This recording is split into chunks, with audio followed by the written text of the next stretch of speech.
Welcome to the Proptech Hot Seat on iProperty Radio. I'm Cróna Esler and I'm your host on today's show. In a slightly unusual lineup today, I'm joined by Carol Tallon, who I'm sure you'll all be familiar with. Carol, we're here today to speak, I suppose, in advance of the budget. Proptech Ireland is seeking €15 million in budget 2026 for digital planning. Tell me a little bit about that. Well, the budget is just around the corner. I'd love to say we feel very confident about achieving this. I'm not sure that we do, but we do feel very confident that if the resources were made available, there's a huge amount could be done to enable digital planning. So I suppose the first thing to really specify is that Proptech Ireland doesn't necessarily need to be the body that administers the fund, although we would certainly have the capability to do that. Essentially, what our ask is for the government to resource, whether it's the housing department, whether it's Smart Dublin, whether it's one of the many skill nets that has been set up that could actually take this as an extension of the training that needs to happen. But effectively, what we want is resources made available that will enable the trial or pilot projects, because we have a number of pretty exciting startups and scaling companies now in the digital planning space. So in terms of AI to help identify sites, visualization tools to be able to bring developments to life before they're planned, to be able to engage with the community. So there's lots of things we could do that could help unlock housing if we could just trial the technology, but the government doesn't like taking a chance on unproven models. Okay, I suppose it goes without saying that this call from Proptech Ireland will be one of hundreds, possibly more calls across this industry and every other industry and every other sector across the country. You're looking for 15 million, or you're calling for 15 million to be allocated, but that's not for 2026. This is a 3-year project, as you would see it. Yeah, and the reason I think it should be a 3-year project, realistically, we would see this as a starting point only, but we fully understand the need to prove the model. Essentially what we're calling for, we want the government to give permission, whether it's through local authorities or again Smart Dublin, or perhaps even through the housing department, to trial technologies that have a potential to start to address a whole range of problems we have across housing and delivery of the built environment, to be able to trial innovative technologies in a way that we can test things. At the moment, we're missing a really important part of innovation. We need to be able to try things, let them run, then measure if they were effective, understand what we're measuring against, see if they work, and if they work, scale the delivery. And that's where the real investment would come, if we see a model that works and we want to scale delivery. So for example, one of the things that I'd love to see is, given the changing environment we're in, people are becoming much more vocal about what's delivered in their built environment. Unfortunately, in a practical sense, that comes across as people objecting to developments or showing dissatisfaction. But equally, if we could measure when people are satisfied with the plan for an area. So right now, planning is a public function in Ireland. Everybody has a voice in planning, but they don't use that voice. And I think if our local authorities and our planning regime, if the people who operate that were honest, they would say that actually our system isn't designed to encourage participation. So yes, the documents are publicly available, but they're publicly available locked away in PDFs that are difficult to access. In fact, even people within the profession find it difficult to access all of the planning documents that they need. And there's been a huge improvement in this, but we could definitely be doing better in terms of using plain language. I mean, it's been a mandate of government to do that. We're still not doing it very well. The new Planning and Development Act doesn't improve it hugely. The public consultation and community engagement that we do today is still very tick box exercise. I couldn't genuinely point to models either on the public or private sector side of project delivery where people are creating places, and while they talk about co-creation with the community, I can't point to a really good model and say, right, this is where it was done. Whereas I can, through our work on the new European Bauhaus principles, and in fact, actually, Place Engage is a recognised friend of the new European Bauhaus. And the principles of that in a placemaking context means that we're creating places that are beautiful, sustainable, and inclusive. And we talk about inclusive, it doesn't just mean the end result is inclusive, but how we get to the end result. Not just the place is inclusive for everybody in the community, but how we decide what the place is going to be like is inclusive. And that's what we're not getting right in Ireland. We have all the right language and we have the right policies, but they're not enabled, and we're not doing the right things on the ground. Okay, so I was going to say if you have a magic wand, but you don't need a magic wand. If you had the power to change the setup and change how things are done, how do you get communities involved? How do you engage with communities? I hear you on the PDFs and the difficult access and all of that. How would you tomorrow, given the chance, turn that around and get communities involved in the process? Well, one of the really simple tools is to show people. So not everybody can read a 2D plan. Not everybody will believe a magically drawn CGI image. They're just not in context for the place. And not everybody's going to read a 300-page local development plan. They're just not going to do it. So we need to show people what the place, get early suggestions from people. So I think one of the failings in the system at the moment is previously when local area plans were being created by the local authorities, there are a number of open calls. So there are times when the local authority invites open consultation. Whereas actually I think open consultation should be constant. I don't think there should be periods. There might be periods that you promote it more, but actually I think there should be a constant flow of communication. But we need people to understand, if we can't just prepare a plan and then show it to the community when there's very little opportunity to impact that. So we need to bring the statutory stages of public consultation to a much earlier stage if we're really going to enable co-creation, if we want the opinions of people to count. So that needs to be done at a much earlier stage. But also, we need to make sure that everybody's talking about the same thing, as in their understanding. So again, not just relying on written policy documents, PDFs, or even flat 2D drawings. One of the things I think would be really helpful would be good visualization. So whether you're using any range of immersive technologies, I'm not a huge fan of virtual reality for this particular thing, because I think virtual reality, similar to CGI images, it's out of context. So I think we have mixed reality capabilities. So in fact, using augmented reality would allow people in their hometown to be able to walk to the site of a proposed development, and using their own device, be able to look through the screen of that device. They see everything that exists now, so they can see the height of the church, they can see the height of the tree, they can see everything that exists now, but through augmented reality, they will also see the proposed development at scale. So you can see if a development, a building is planned to go into an infill site in the main street, what height is it going to be? How is it going to impact the surroundings? And I think that's what's missing. We're asking people to comment on things that they can't imagine. And by the way, when we can't imagine things properly, we generally make them worse. Yeah, exactly. So actually, we're locking people out. And I think we're locking people out of the planning discussion on an ongoing basis, whether it's through literacy levels, whether it's through not having English or Irish as your first subject. As you and I are having this conversation, we're having it in the heart of the Gaeltacht. If English or Irish is not your first language here, you're very much excluded from what's happening. So the government can say, we made this information publicly available. There's a big difference between making something publicly available and actually inviting engagement. And I suppose the next logical step is, if you want somebody to engage with you, what you have to do, you have to listen. And the government has gotten better at speaking to people in the last decade.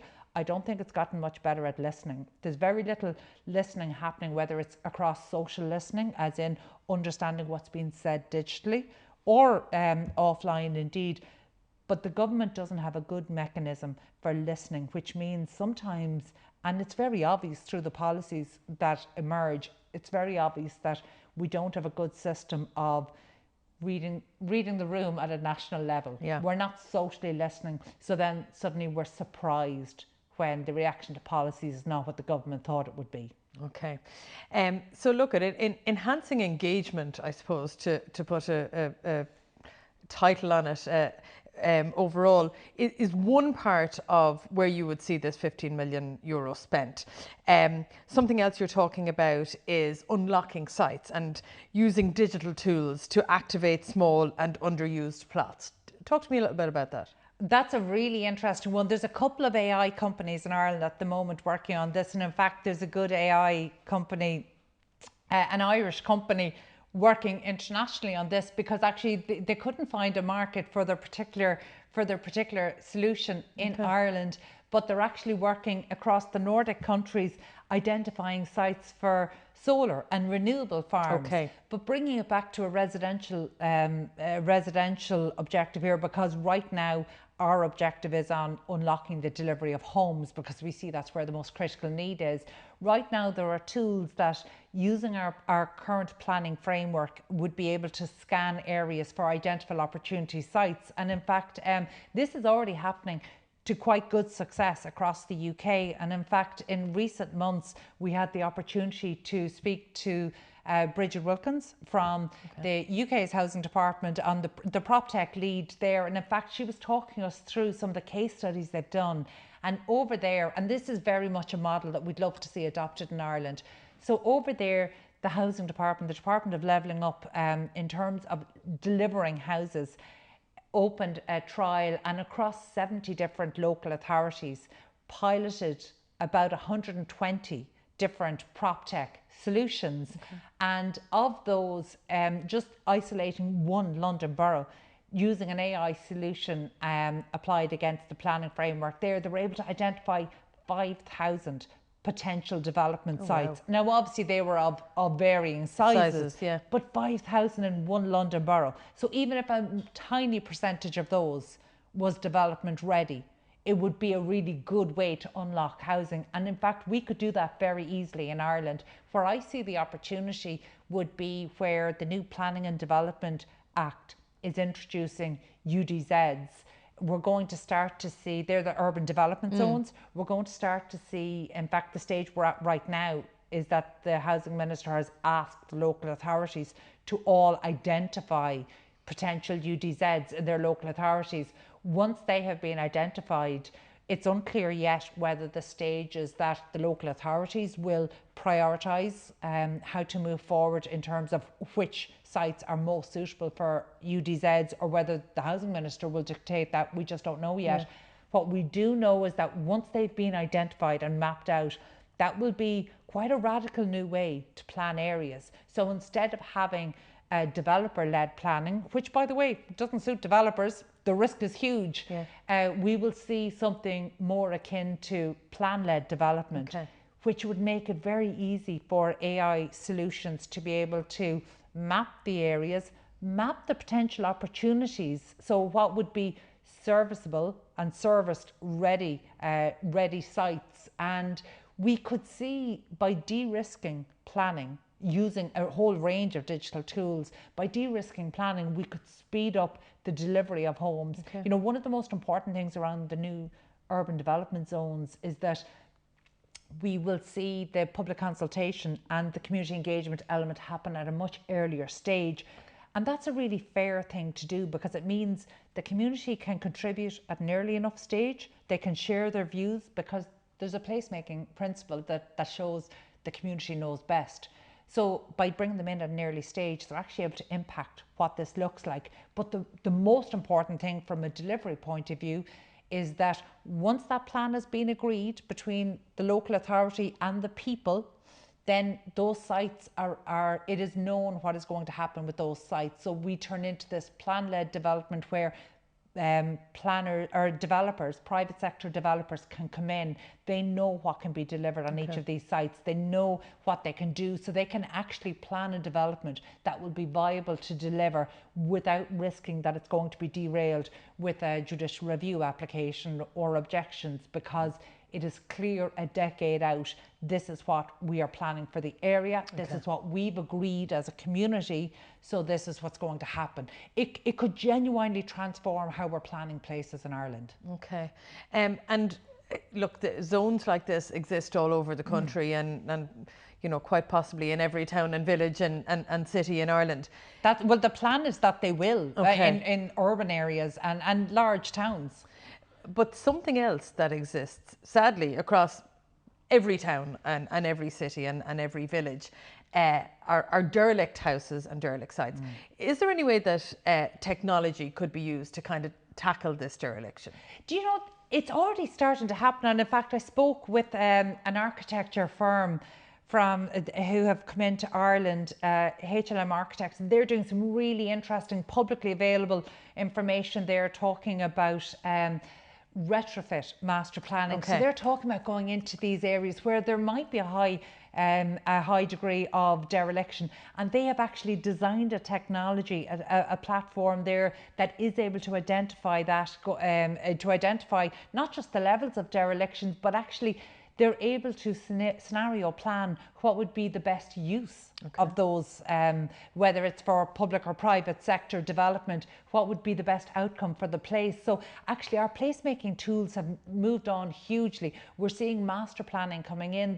The difficulty in Ireland is that our planners aren't trained in master planning, and I say that as somebody who has gone through the process, that actually the skill set that's needed to plan places, our planners are very much trained to ensure compliance with our planning regulations.